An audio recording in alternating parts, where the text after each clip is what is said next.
Hello students, कैसे हैं आप। आशा करती हूँ कि आप अच्छे होंगे।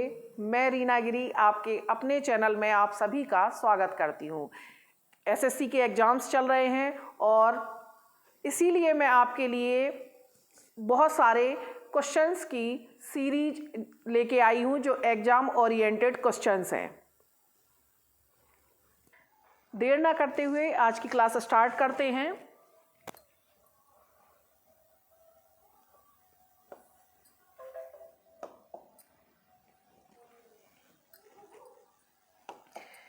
पहला क्वेश्चन है कि जिस प्रकार पहाड़ का संबंध घाटी से है उसी प्रकार शत्रु का संबंध किससे है।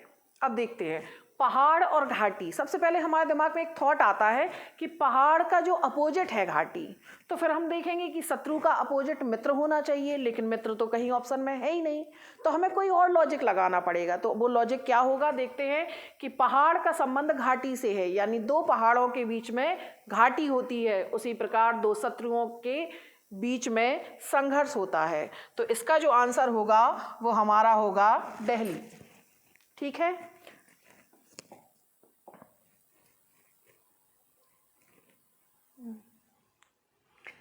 दूसरा क्वेश्चन देखते हैं। जिस प्रकार घर का संबंध आश्रय से है, ये भी एनोलॉजी का क्वेश्चन है। तो जिस प्रकार घर का संबंध आश्रय से है उसी प्रकार स्कूल का संबंध किससे है। तो देखिए एनालॉजी में क्या होता है कि जो पहले और दूसरे विकल्प के बीच में जो संबंध होता है वैसा ही संबंध तीसरे और चौथे विकल्प के रूप में भी होना चाहिए। तो देखते हैं, तो वो कह रहा है कि घर का संबंध आश्रय, घर में क्या मिलता है, आश्रय।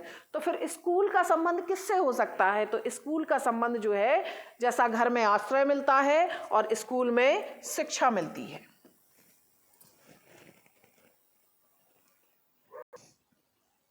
आगे बढ़ते हैं।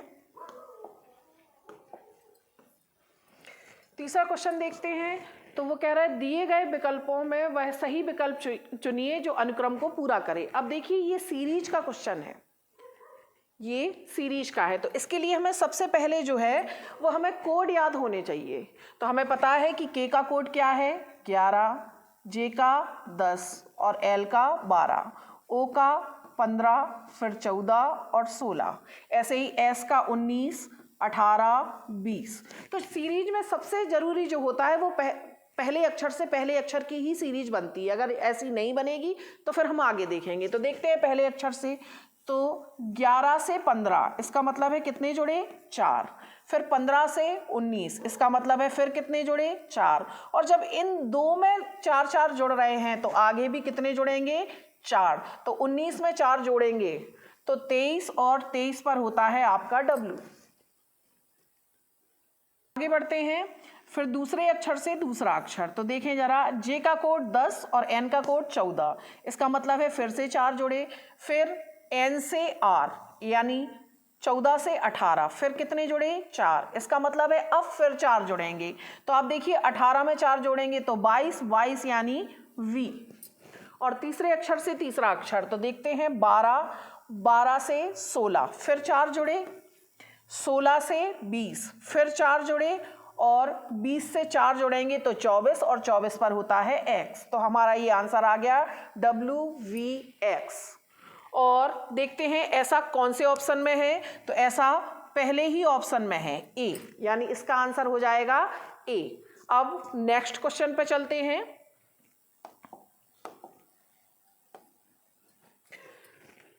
अगला क्वेश्चन जो है उसमें देखिए आप, ये भी सीरीज का ही क्वेश्चन है और इसमें देखते हैं कि क्या है। तो हमने देखा कि पहला जो है 8, 27, 64 और सडनली हमारे दिमाग में आएगा कि ये वही संख्याएं हैं जो किसी ना किसी के क्यूब हैं। ये वही संख्याएं हैं जो किसी ना किसी के क्यूब हैं। तो देखिए 8 जो है वो हमारा 2 का क्यूब है और 27 3 का क्यूब है और 64 4 का क्यूब है।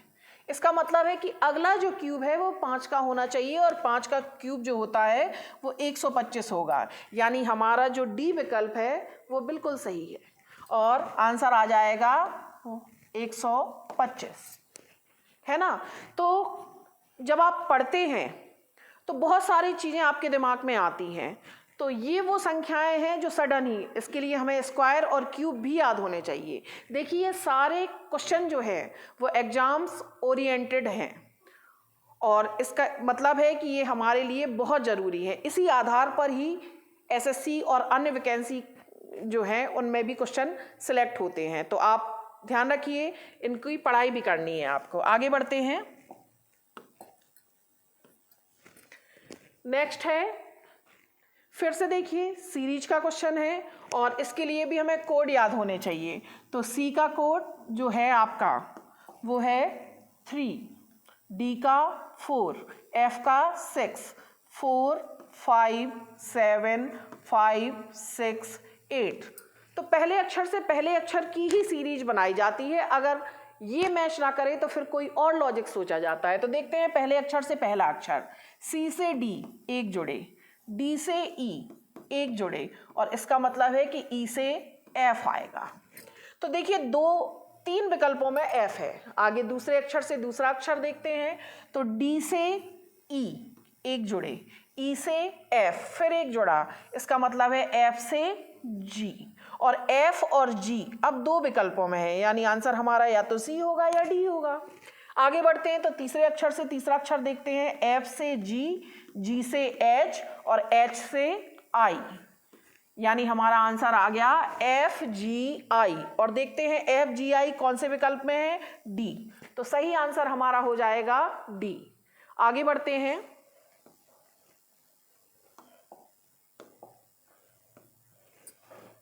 नेक्स्ट क्वेश्चन देखते हैं कि इसमें देखिए विषम छांटना है।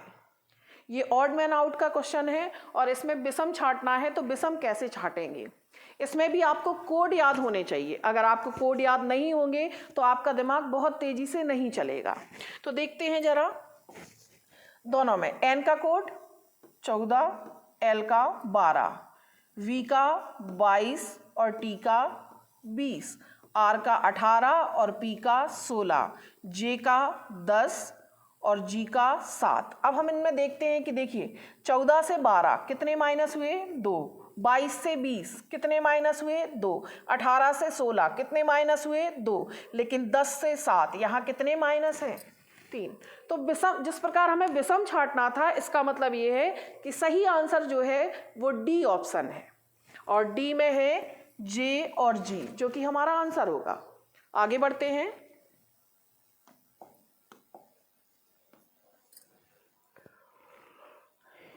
ये भी ऑड मैन आउट का क्वेश्चन है। तो देखते हैं कि इसमें विषम क्या है।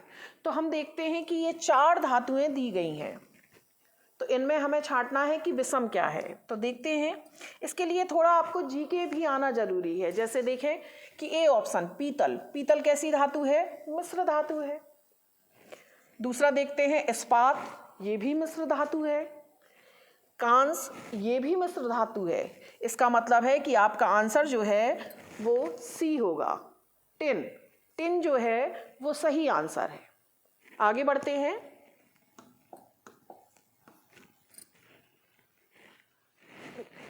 ये अंग्रेजी वर्णमाला पर आधारित क्वेश्चन है। तो इन सब में भी आपको कोड याद होंगे तो बहुत अच्छा है।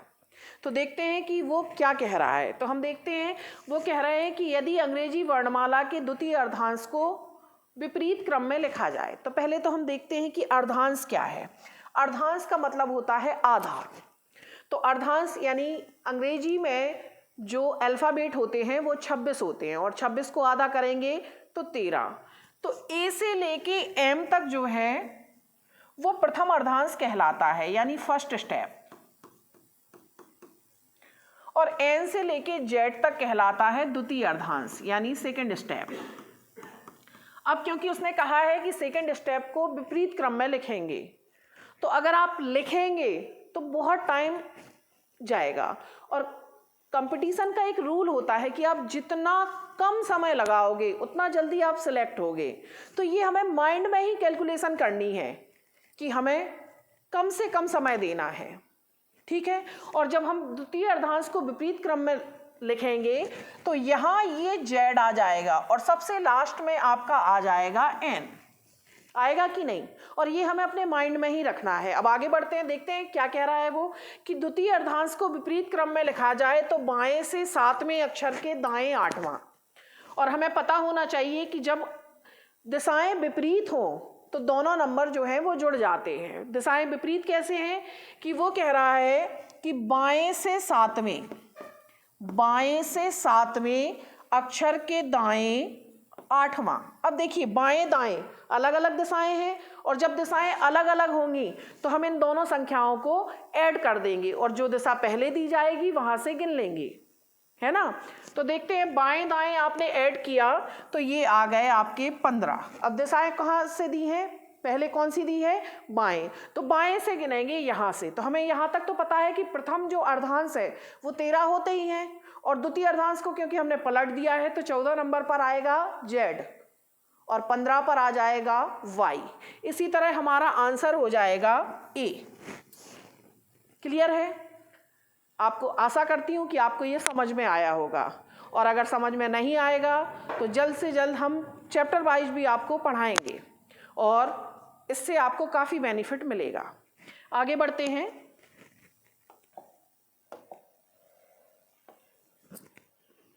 नेक्स्ट क्वेश्चन देखते हैं, डिफॉर्म शब्द में कितने ऐसे अक्षर के जोड़े हैं।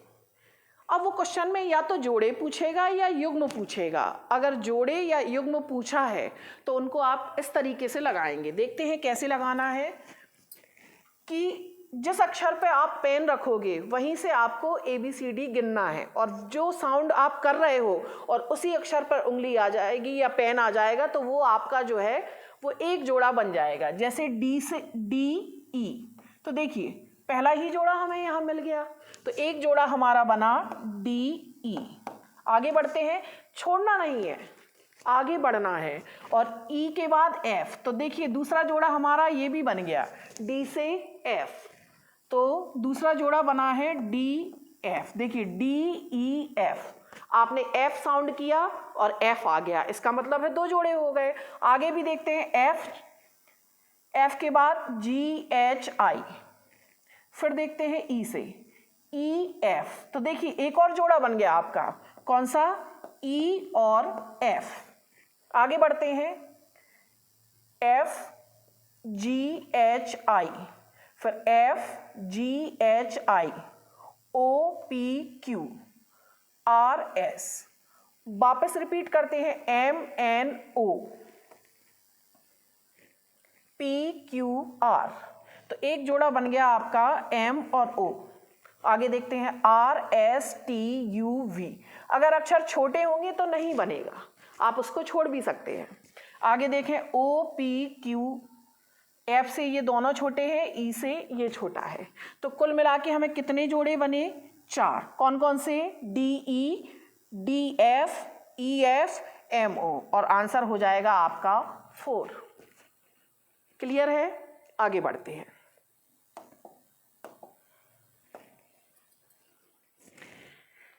देखिए नेक्स्ट क्वेश्चन पे जाते हैं, वो कह रहा है A बराबर 1। तो हमें पता है कि A का जो कोड है वो 1 होता है, और उसने कहा कि ईयर बराबर 28। तो देखेंगे कि कैसे आ रहा है। तो सबसे पहले हम देखते हैं, A का जो कोड है वो 1 है, और I का 9, और R का 18। तो हम जब इन सब को जोड़ेंगे तो 9 और 1 10, 10 और 18 यानी 28। इसका मतलब है कि उनके कोड लिखकर सबको हमें ऐड करना है। ठीक है, तो देखते हैं। तो उसने कहा कि RIB, इसका कोड क्या होगा। तो R का कोड होता है 18, I का होता है 9 और B का होता है 2। तो अब हम इन सब को जोड़ेंगे तो 18 और 2 20, और 20 और 9 29, और सही आंसर जो है वो आपका हो जाएगा B। क्लियर है?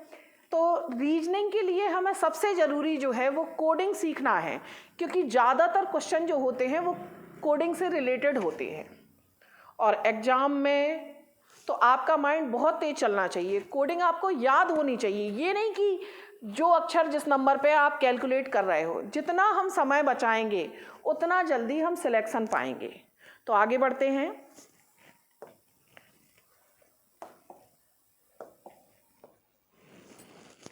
नेक्स्ट क्वेश्चन है, ये भी कोडिंग से रिलेटेड है, देखते हैं। a बराबर 1, कैप बराबर 20। अब देखते हैं कैसे। a का कोड 1 है तो c का कोड 3, a का 1 और p का 16। और जब हम इन सबको ऐड करेंगे तो ये इनका योग हो रहा है 20। सेम वैसा ही क्वेश्चन है, तो इसका मतलब है कि सबके कोड रख के और उनको ऐड कर देना है। तो देखते हैं, तो हैन यानी कि इनके भी कोड रखने हैं, तो h का 8, e का 5 और n का 14, है ना। तो आप मुझे कमेंट करिए कि हैन बराबर क्या होगा। बाद में आंसर दिए हुए हैं तो आपको पता ही चल जाएगा। तो प्लीज़ कमेंट करें कि इसका कोड क्या होगा। मैंने आपको जैसे कि बता दिया है, तो आपका भी आंसर आना चाहिए। चलिए, तो बिना आंसर दिए आगे बढ़ते हैं, क्योंकि आप मुझे कमेंट में लिख के बताएंगे कि इनका कोड क्या होगा।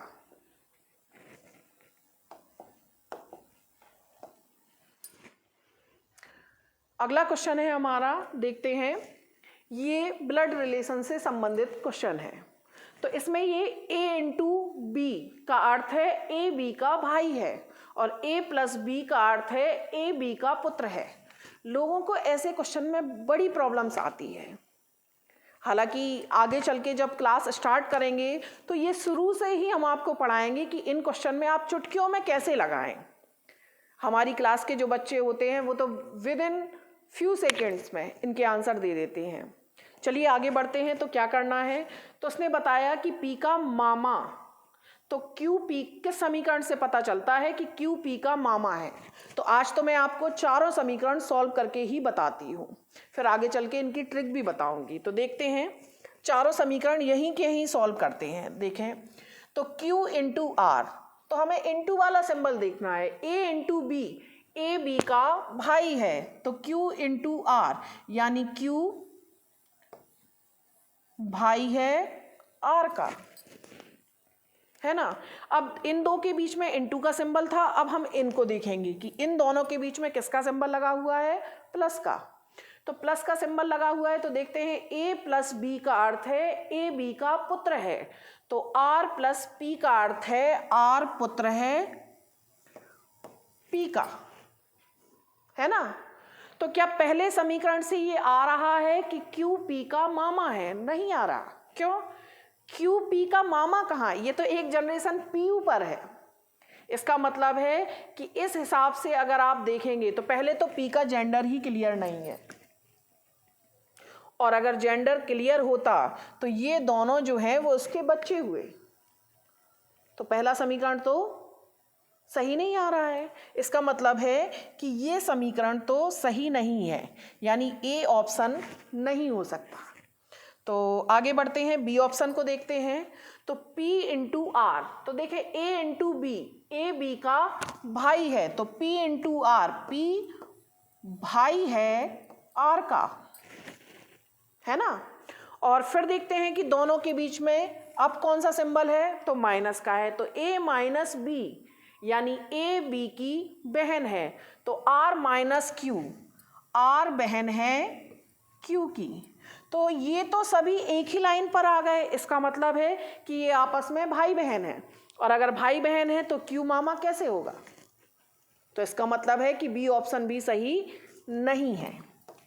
तीसरा ऑप्शन देखते हैं, P प्लस R, तो प्लस वाला सिंबल देखेंगे, A plus B, A B का पुत्र है, तो P पुत्र है, यहां बनाते हैं P पुत्र है R का, और फिर इनके बीच में माइनस का सिंबल है, तो देखेंगे R और Q के बीच में माइनस का सिंबल है, तो A minus B, A B की बहन है, तो R बहन है Q की।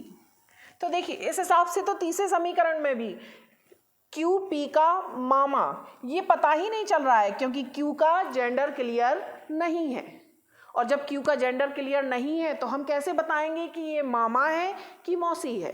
और इसका मतलब है कि तीसरे समीकरण से भी आंसर नहीं आ रहा है, और जब तीनों समीकरण से आंसर नहीं आ रहा है तो फिर इसका मतलब है कि डी ऑप्शन ही हमारा विकल्प होगा। क्यों? क्योंकि 3 समीकरण हमने सॉल्व किए, उनसे आंसर नहीं आया है, तो फिर हमारा आंसर जो होगा वो डी होगा। आशा करती हूँ कि आपको ये समझ में आ रहे होंगे। आगे बढ़ते हैं, नेक्स्ट क्वेश्चन की तरफ आगे बढ़ते हैं। देखते हैं, ये भी ब्लड रिलेशन का क्वेश्चन है। तो देखते हैं, सतीश की ओर इशारा करते हुए अशोक ने कहा। जैसा कि मैं पढ़ाती हूँ कि किसी भी पुरुष को हम वर्ग से बनाते हैं और महिला को गोल से, तो क्योंकि सतीश के लिए, तो देखते हैं कि सतीश की ओर इशारा करते हुए, सतीश की ओर इशारा करते हुए अशोक कह रहा है। बनाते हैं कि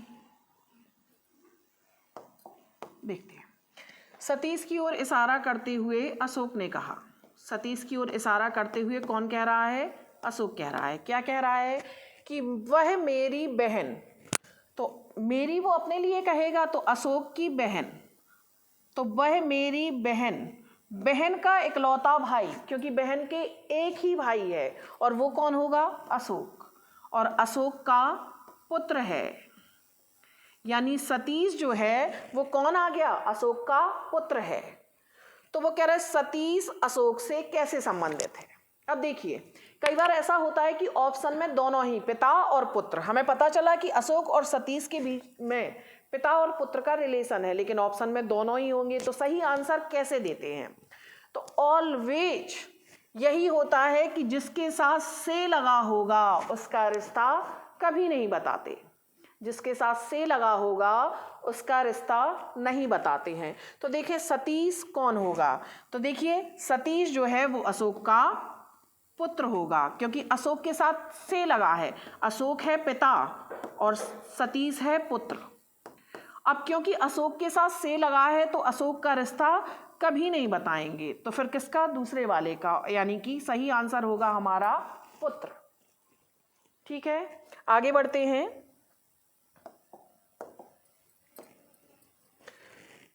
नेक्स्ट क्वेश्चन की तरफ। तो देखते हैं, ये डायरेक्शन का क्वेश्चन है। डायरेक्शन का क्वेश्चन है, तो वो कह रहा है कि मैं अपने घर से उत्तर की ओर 15 मीटर गई। तो सबसे पहले मैं अपने घर से उत्तर की ओर 15 मीटर गई, तो सबसे पहले एक जहां से शुरुआत करेंगे उसको आप कुछ भी मान लीजिए। उत्तर की ओर 15 मीटर गई, तो ये हमने 5-5 के निशान लगाए, 15 मीटर।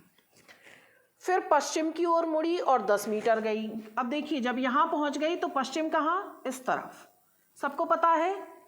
तो पश्चिम की ओर गई और कितना मुड़ी? 10। तो 5-5 के 2 निशान हैं, ये 10 यहाँ आ गई। आगे बढ़ते हैं।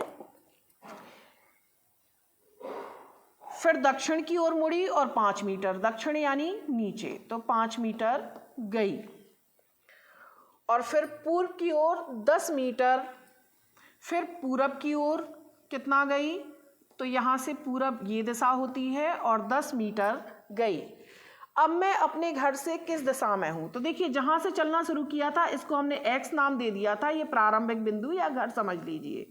तो यहाँ से वो यहाँ आ गई घूमते हुए, तो वो अपने घर से किस दिशा में है? तो देखिए, सीधी लाइन ऊपर की तरफ जा रही है, और सीधी लाइन किस दिशा को बताती है? उत्तर।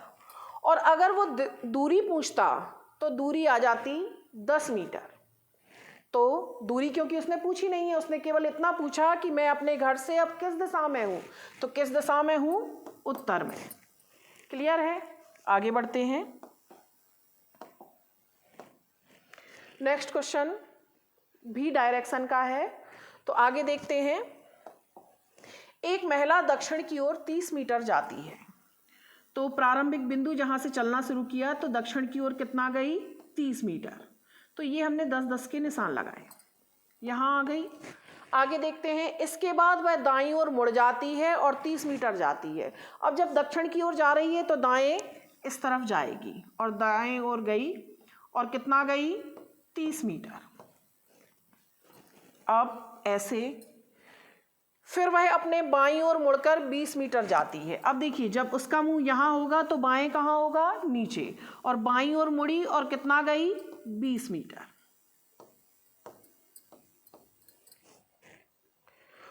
पुनः बाईं ओर मुड़कर 30 मीटर जाती है। अब जब ऐसे है तो बाएं मुड़ेगी तो इस साइड, और कितना गई 30 मीटर, यहाँ आ गई। ये 30, ये 30, ये 20। अब वह अपने प्रारंभिक स्थान से कितनी दूरी पर है? ये प्रारंभिक स्थान है, ठीक है।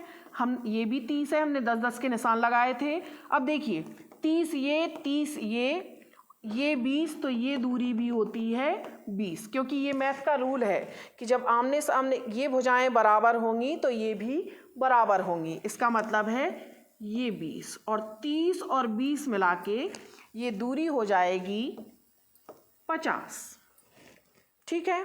ये 10 इसलिए लिखा है कि हमने कहा था कि ये हम 10-10 के निशान लगाएंगे, ठीक है। तो देखते हैं दूरी कितनी आ गई 50। इसका मतलब है हमारा सही आंसर होगा सी ऑप्शन। क्लियर है? आगे बढ़ते हैं, नेक्स्ट क्वेश्चन देखते हैं। ये सिटिंग का क्वेश्चन है। तो देखते हैं, एक रेस्टोरेंट में 5 अतिथि एक पंक्ति में बैठे हैं, ठीक है। अगर हम पहले से ही इनकी जगह डिसाइड कर देंगे,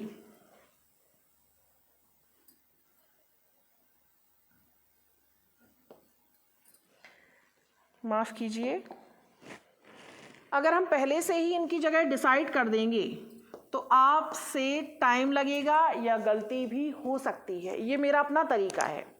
तो सबसे पहले हम उनको बिठा देते हैं, फिर जिसके दाएं होगा या बाएं होगा, फिर आगे बढ़ते हैं। तो देखते हैं, वो कह रहे हैं नीता मंजू के बाईं ओर। नीता कैसे है? मंजू के बाईं ओर, तो ये हो गई मंजू, और मंजू के बाईं ओर ये हो गई आपकी नीता। बायां इस तरफ, क्योंकि रीजनिंग का एक रूल है कि जब दिशा न दी जाए तो हमेशा उत्तर मानते हैं, और जब अगर वो उत्तर में मुंह किए हैं तो बायां इस तरफ और दायां उस तरफ होगा, ठीक है।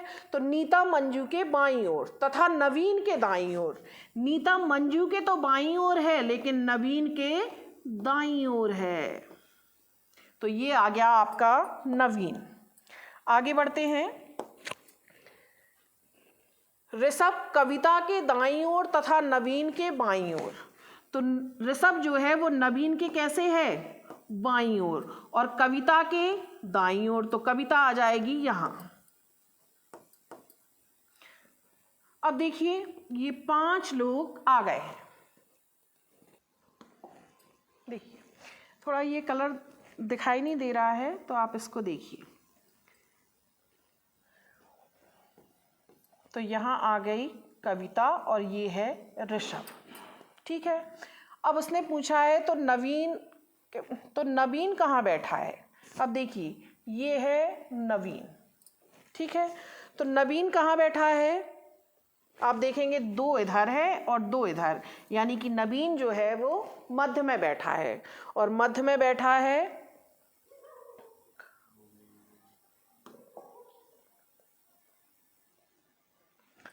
तो फिर आपका आंसर जो होगा वो होगा बॉम्बे। होगा कि नहीं? आगे बढ़ते हैं, ये देखते हैं।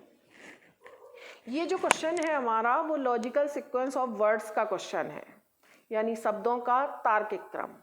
और तार्किक क्रम में जो भी शब्द दिए हैं हमें उन्हें एक तार्किक क्रम में लगाना है। तो ज़्यादातर जो शब्द होते हैं वो छोटे से बड़े की तरफ जाते हैं। तो देखते हैं क्या होगा। तो सबसे छोटा जो होगा वो इन सभी शब्दों, इनमें क्या होगा?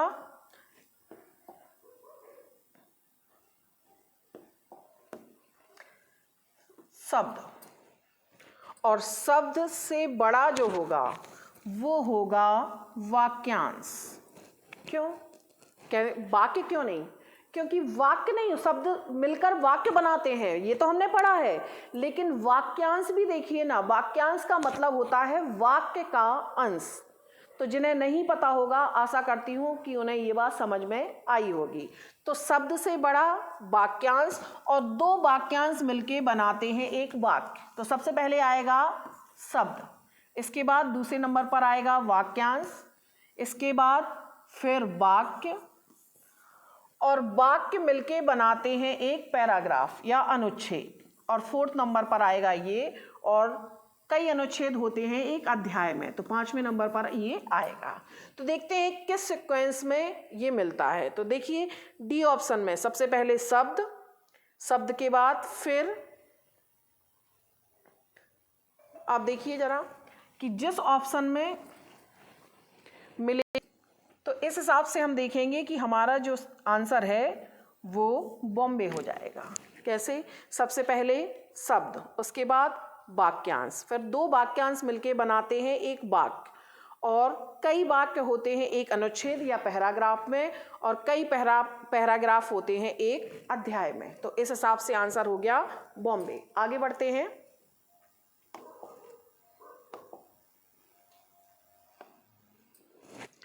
नेक्स्ट क्वेश्चन देखते हैं। ये मैथमेटिकल रीजनिंग का क्वेश्चन है। तो वो कह रहा है कि एक कछुआ 4 घंटे में 1 किलोमीटर चलता है और प्रत्येक किलोमीटर के बाद वह 20 मिनट का विश्राम करता है। तो देखें 4 घंटे में कितना चलेगा? 1 किलोमीटर, और 20 मिनट का करेगा विश्राम। इसका मतलब है कि 1 किलोमीटर, देखिए 4 घंटे में वो गया 1 किमी, यहाँ 4 घंटे का समय लगा। उसके बाद वो 20 मिनट का विश्राम करेगा, तो 1 किलोमीटर के बाद 20 मिनट का विश्राम करेगा, फिर 1 किलोमीटर चलेगा, फिर 20 मिनट का विश्राम करेगा, फिर 1 किलोमीटर चलेगा और 20 मिनट का विश्राम करेगा, और फिर जाके आधा किलोमीटर जाएगा, है ना। तो देखें वो 3 बार विश्राम करेगा, यानी 20 मिनट मिला के 60 मिनट तो वो टोटल विश्राम ही करेगा, और 3 किलोमीटर जाने में अभी समय लगेगा 12 घंटे जाएगा। तो 3 किलोमीटर यहाँ से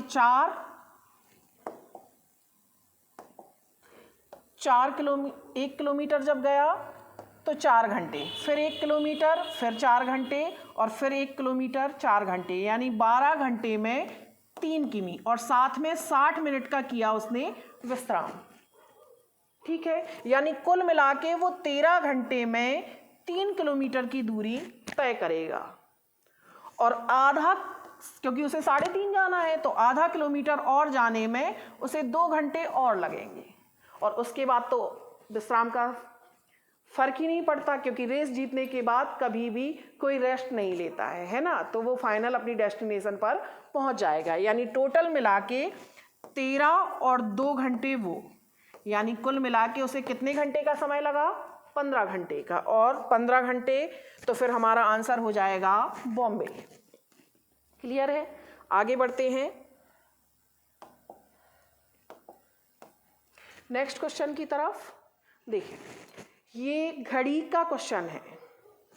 तो देखते हैं, एक दीवाल घड़ी में अंकों के स्थान पर अंग्रेजी वर्णमाला के अक्षर, जैसे 1 के स्थान पर ए, तो यहाँ पर जो 1 2 3 नंबर लिखे रहते हैं, वहाँ इनका मतलब है कि नंबर नहीं लिखे हुए हैं, वहाँ अंग्रेजी के जो अल्फ़ाबेट सेट किए गए हैं। ठीक है, जैसे ये घड़ी होती है,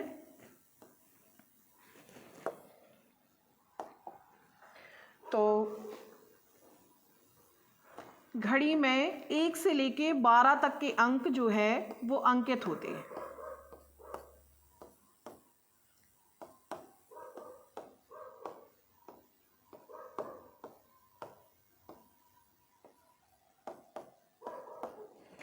और क्वेश्चन कह रहा है कि 1 के स्थान पर ए, 1 के स्थान पर क्या आया? ए, तो इसका मतलब है 2 के स्थान पर बी, 2 के स्थान पर सी, माफ कीजिए,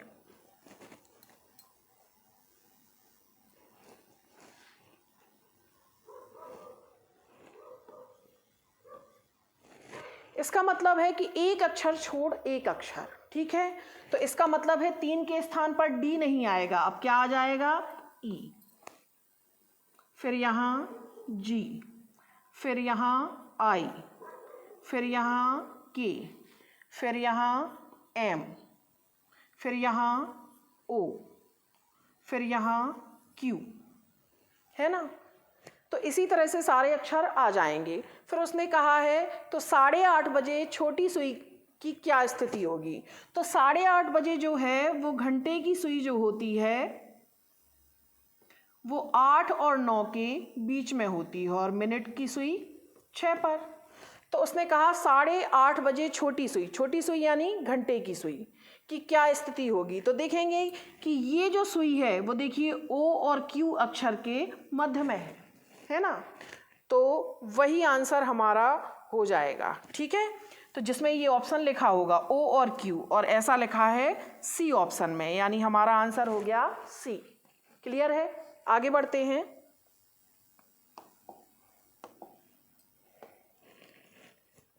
और आज का ये लास्ट क्वेश्चन है, देखते हैं, ये भी क्लॉक का ही क्वेश्चन है। तो आगे बढ़ते हैं कि एक मंदिर के पुजारी ने एक भक्त को बताया कि मंदिर की घंटी प्रत्येक 45 मिनट के अंतराल पर बजती है और अंतिम घंटी 5 मिनट पहले बजी है और अगली घंटी 7:45 पर बजेगी। तो जब भी इस तरह के क्वेश्चन आते हैं तो हमें पिछला समय निकाल लेना है और उसके कितने मिनट बाद ऐसा हुआ, तो वही आपका आंसर होता है। तो देखें जरा, दो घंटियों के बीच का समय अंतराल कितना है, 45 मिनट के अंतराल पर बजती है। ठीक है, और अगली बजेगी 7:45 पर। तो इसका मतलब है पिछली जो है वो घंटी कितने बजे बजी, 7 बजे। अब ये तो वो समय है जब घंटी बजी थी, लेकिन घंटी बजने के 5 मिनट बाद उसने बताया, देखिए वो कह रहा कि अंतिम घंटी 5 मिनट पूर्व बजी थी, है ना, तो अगली घंटी 7:45 पर बजेगी। तो पुजारी ने भक्त को किस समय जानकारी दी, तो घंटी बजने का समय तो 7 बजे था, लेकिन इसके 5 मिनट बाद उसको सूचना मिली, है ना, क्योंकि उसने कहा कि पिछली घंटी 5 मिनट पहले बजी है। तो 7 बजे घंटी बजी थी, लेकिन सूचना उसके 5 मिनट बाद मिली, यानी हमारा सही समय जो होगा वो होगा बी। तो आज की ये वीडियो हम यहीं पर समाप्त करते हैं और आशा करते हैं कि ये वीडियो आपको अच्छी लगी होगी।